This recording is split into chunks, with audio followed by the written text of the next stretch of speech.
What is going on, guys? Welcome back to a brand new video with your boy Nadim. So guys, before I jump into the video, I want to advise you to go check out this car parts website. It's called autodoc.co.uk. These guys specialize in car parts, so things like your brake pads, your engine oil, everything to do with your car. These guys can hook you up. They operate in 26 countries and they've also got an iOS app. If you want to download the app, you can order it via the app. So I'll drop all of the details for the website and also their YouTube channel in the description. But if you want cheap car parts, then these guys will definitely hook you up. Now, today's video, guys. So I got my insurance renewal letter through the post the other day, and it kind of reminded me, man, I've owned this car for nearly a year now. It's going to be 1 year in March, so it kind of inspired me to do a running cost video, but I'm not going to do it like your traditional car reviewer style running cost video where I just read all of the stats online, because me personally, let's be honest, most of these stats online are bullshit.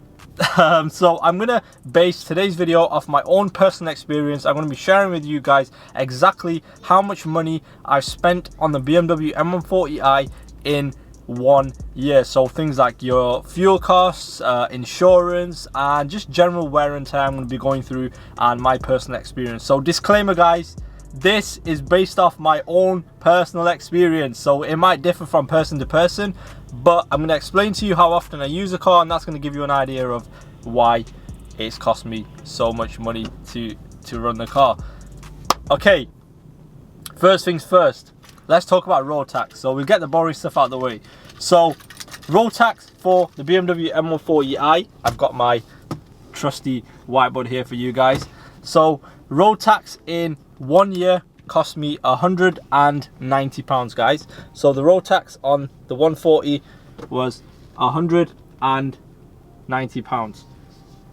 Second thing I want to talk about is fuel, man. And the reason I want to talk about fuel is because initially when I got this car, I thought it would be decent on fuel, because everywhere online said, oh yeah, the M140i, you can easily achieve between high 30s when talking about like your miles per gallon and your fuel economy on the motorway. And I was like, oh, that's sick, like, because I use the car every single day as my daily, and I take it to work, I drive down the motorway up and down. But in reality, I'm getting nowhere near that. Honestly, it's pretty ridiculous, the fuel economy I'm getting in this thing. But fuel cost, so since I bought the car, no word of a lie, guys, I have put in religiously £80 a week in fuel, and there's 56 weeks in a year, right? So I'm gonna get the whiteboard back out again. So that's, can you guys see? Okay, so we've got 80 times 56, and we won't add that up just yet, we'll save that for the end. So we've got £80 times 56 weeks. I'm actually very, very curious to see how much that comes out at. Now, insurance costs. Insurance cost is always a pain in the ass. Every single year insurance goes up, and one factor that affects insurance, and I mentioned this in an earlier video when my cousin bought his brand new Audi A3, is when a car gets stolen, or a particular model of car gets stolen, I found that insurance premiums tend to go higher for that car. So with my RS3, I noticed this. As more and more cars, RS3s even, started getting stolen, the premium for the RS3 just went up by £200 when I owned that car. And for the M140i, last year I paid £1,500 for insurance. And you want to know how much the renewal is? The renewal is £1,630, so £1,630. So my insurance has actually increased by £130, which is a joke because it's supposed to go cheaper. So I'm going to put £1,500 because that's how much I paid for the first year of owning the car. Now, this last point I've put on the whiteboard, damages. This, again, is personal to me, so it's not going to affect everybody, but you do need to take these things into account when getting a car, because, like, some people are lucky enough to have a garage. Me, the garage that I do have access to isn't located next to me, so I have to take a little bit of a trek to park my cars, and some days I get lazy, so I just leave the car outside the house.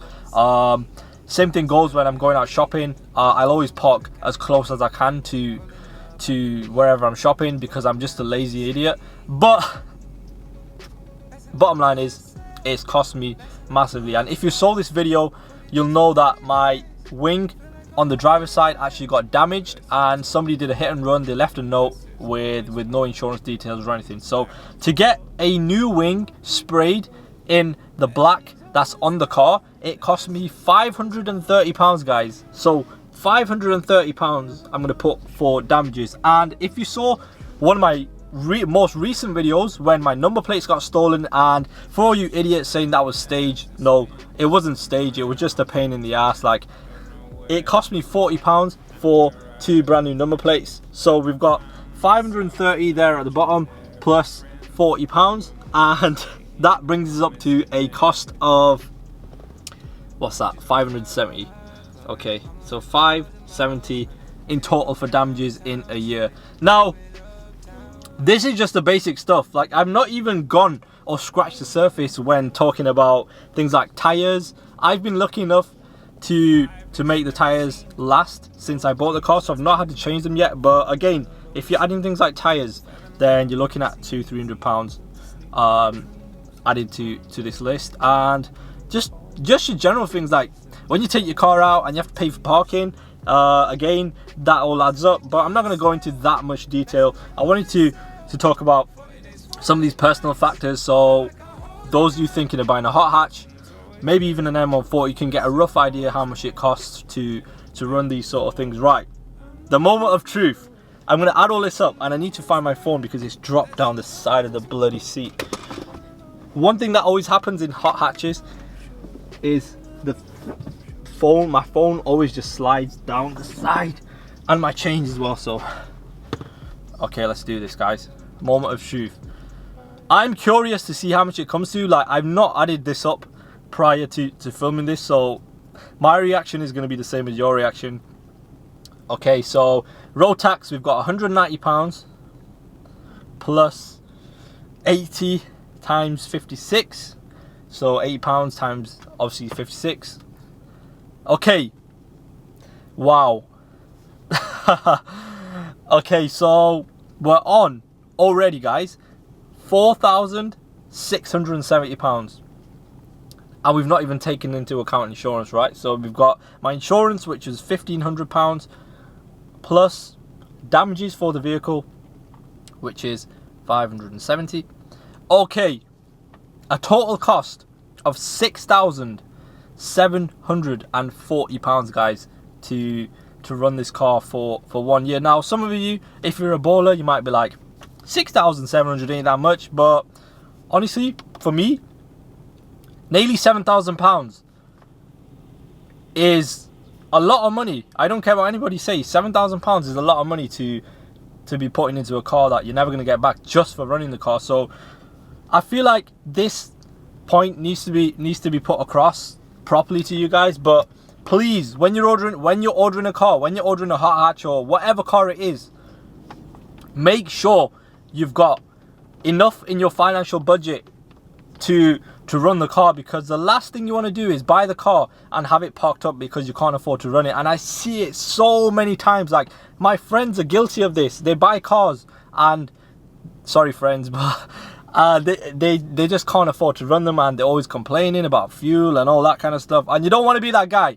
So yeah, an M140i, if you're using it on a daily basis, if you're driving it to work, if you're using it on the weekends, you know what, I've actually been pretty modest with the fuel. There has been some weekends where I've driven the car to London and I've had to put in like 2 full tanks, or 1.5 full tanks even, there and back from where I'm based. And yeah, that fuel cost should be more, but I've kept it pretty modest so I can yeah, give you guys a better idea. So yeah, man, if you're using your car every day like I am, then it's going to cost you nearly £7,000 to run a BMW M140i. So I hope that gave you guys an idea.